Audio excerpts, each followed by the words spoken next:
Continuamos a punto con Juan Carlos Fernández.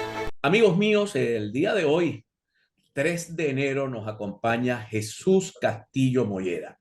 Nada mejor que tener a Jesús en el inicio del año, no solo por el inicio del año, sino por lo que arrastra el año 2022 para el 2023, que es la desaparición del gobierno interino, la implosión del G4, ahora convertido en G3,5, con un partido muy pequeñito, con un solo diputado, y el horizonte de la oposición venezolana frente a un Maduro que pareciera fortalecido, por lo menos lo que vemos en las imágenes, en los videos, en los medios de comunicación, pero para esto hace falta el análisis politológico. Y aquí está Jesús Castillo Molleda. Feliz año, Jesús, ¿cómo estás? Hola Juan Carlos, me estoy muy bien, gracias a Dios. Y saludos a ti, la audiencia, tanto que nos ve como la que nos escucha de tus prestigiosos programas. Excelente, buen arranque de año. Bueno, coméntanos un poco la situación presentada, que todavía no culmina, porque culminará el 5 de enero, dentro de 2 días, cuando se elija la nueva junta directiva de la Asamblea Nacional, esta del 2015, que algunos dicen que eso no es asamblea, otros dicen que sí es, pero bueno, son realidades que tenemos que ir evaluando. Coméntanos. Bueno, no pasó nada sorpresa, ¿ok? Ya lo que ocurrió con el gobierno interino ya era necesario, era oportuno, desde el análisis politológico, y quiero estar claro, Juan Carlos, que todo el análisis que vamos a hacer en este programa es desde las ciencias políticas, sin pasiones, sin identificaciones, desde las ciencias políticas. El gobierno interino ya no era productivo, ya no era necesario, cumplió, hay que reconocer, Juan Carlos, que durante el mes de enero y febrero y marzo del año 2019, el gobierno interino puso de rodillas al gobierno de Nicolás Maduro. Eso hay que reconocerlo. La estrategia en ese momento era necesaria. La gente apoyó a esta iniciativa, y además tener a 60 países y a un Donald Trump al lado no era cualquier cosa. Luego vino el mes de abril del 2019, pasó lo que pasó con Leopoldo López y allí cambió el escenario. Ya a partir de ese momento, el gobierno interino entró en crisis, ¿ok? De entendimiento, de consenso, de proceso, y la única manera de que el gobierno interino tuviese justificación era con el tema Cisco y moneda numerosa, porque eran dos activos importantes del país en este proceso. Luego te detengo un segundo. Me estás diciendo el tema Leopoldo crea la crisis, o sea, el golpe Sí, de claro. Estado del 30 de abril no fue anunciado al resto de los partidos del G4 y sirvió solo para la liberación de Leopoldo. ¿Era el fin perseguido en ese momento? Mira, en ese momento sí había un golpe en proceso, porque eso abiertamente se dijo, que se había hablado con el presidente del Tribunal Supremo de Justicia, con el ministro de Defensa, se había hablado con la directiva más importante cercana al presidente Nicolás Maduro, y había una conversación de que ese 30 de abril iba a haber un golpe de Estado, ¿ok? Cuando vemos a Leopoldo en el puente Altamira, y Leopoldo llamando a la gente a la calle, solamente se presentó el presidente, el director del SEBIN, y los otros no contestaron el teléfono. Fue inclusive el mensaje terminado dado. Nosotros analizamos en aquel momento este proceso, lo llamamos el golpe no a Maduro, sino el golpe a Guaidó, porque a partir de ese día el interinato se decepcionó la gente, se desinfló, y además Leopoldo vivió algo en carne propia, que llamó a la gente a la calle y la gente no salió. ¿Okay? O sea, a partir de ese momento vinieron el proceso del dron, el proceso de Macuto, el proceso de que los venezolanos en el exterior no hallaban para dónde ir, no habían consulado, no habían embajada, no habían agregados diplomáticos, no había donde sacar un pasaporte, no había donde presentar un papel, no había donde hacer una carta de difusión. Entonces entró una crisis diplomática muy fuerte que ya para finales del año 2019 ya no tenía sentido, porque esta Asamblea Nacional entró en crisis y venían elecciones en el 2020 parlamentarias. Entonces, concretando este análisis, de una manera u otra, ya el 30 de abril de 2019, ya el interinato venía con serios problemas de reconocimiento y sobre todo de fuerza interna en el país. Eso quiere decir que Guaidó fue perdiendo popularidad, hizo una gira internacional, y cuando llegó a la gira internacional, en el año 2020, prácticamente hizo una marcha el 10 de marzo del 2020 y días después, el 13 de marzo, salió la vicepresidenta Daisy Rodríguez diciéndole al país que había un infectado de COVID y después el 15 de marzo entramos a la cuarentena y otra vez más histórica.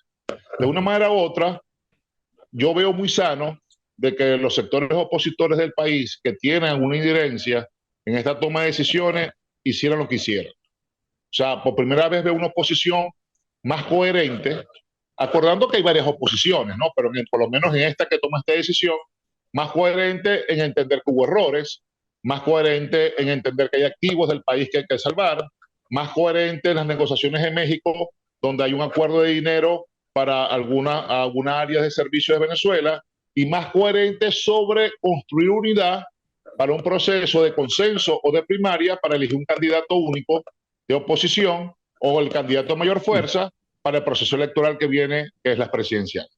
Ahora, todo pareciera indicar, y pulso tu opinión, que la defenestración del gobierno interino que se llevó a cabo 29-30 de diciembre de este año que acaba de concluir, tuvo el respaldo absoluto del gobierno norteamericano.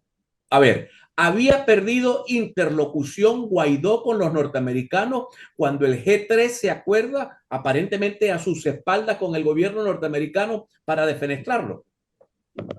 Cuando la guerra de Rusia y Ucrania se enciende y cuando representantes del gobierno norteamericano se van a Miraflores a sentarse con el gobierno de Nicolás Maduro, a hacer negociaciones de lo que ya es un hecho, que es la apertura del proceso de petrolero con Chevron, y por ahí vienen otras transnacionales, desde ese momento ya el gobierno de interino entró en crisis, porque ya el gobierno de Estados Unidos se estaba sentando con el gobierno de Nicolás Maduro. Inclusive cuando Nicolás Maduro viaja a este viaje famoso que hizo sobre el tema ambiental y le dio la mano a muchos presidentes que antes lo rechazaban, obviamente ahí ya había un reconocimiento. Y si vemos que las 64 oficinas consulares y de embajadas en Caracas ya están asistiendo a actividades convocadas por el presidente o por Miraflores, ya vemos que hay un reconocimiento cada día mayor de que Maduro es el presidente de Venezuela. Eso quiere decir que lo único que le quedaba realmente a Guaidó era el reconocimiento del gobierno de Estados Unidos, y es evidente, como tú lo acabas de decir, y ahí eso es coincidente, que el gobierno de Estados Unidos, en este caso autorizó, llegó a un acuerdo para que ocurriera lo que está ocurriendo, que por cierto en este momento, después del 5 de enero hay que resolver el tema de las oficinas consulares en Estados Unidos para que los venezolanos puedan hacer los trámites correspondientes ante este proceso que está ocurriendo a nivel de el reconocimiento de Guaidó en los Estados Unidos hacia el entendimiento con el gobierno de Nicolás Maduro. Pero me estás hablando del reconocimiento de la primera potencia del mundo finalmente a la existencia de una realidad que es Nicolás Maduro en Miraflores. O sea, Nicolás Maduro es el presidente. Algunos analistas afirman que para el segundo semestre de este año que se está iniciando vamos a tener embajada o por lo menos oficina consular de los Estados Unidos en Venezuela y evidentemente recíprocamente en Estados Unidos. Esa realidad es una realidad que desarma a una oposición que no quiso o no tuvo la capacidad para leer las señales que estaban dando el tiempo, que estaban dando los momentos políticos. Mira, yo creo que ellos estaban claros. Ahí no hay, me vas a disculpar Juan Carlos, pero en la oposición hay gente preparada, gente con formación, con capacitación, gente con estudios de cuarto nivel.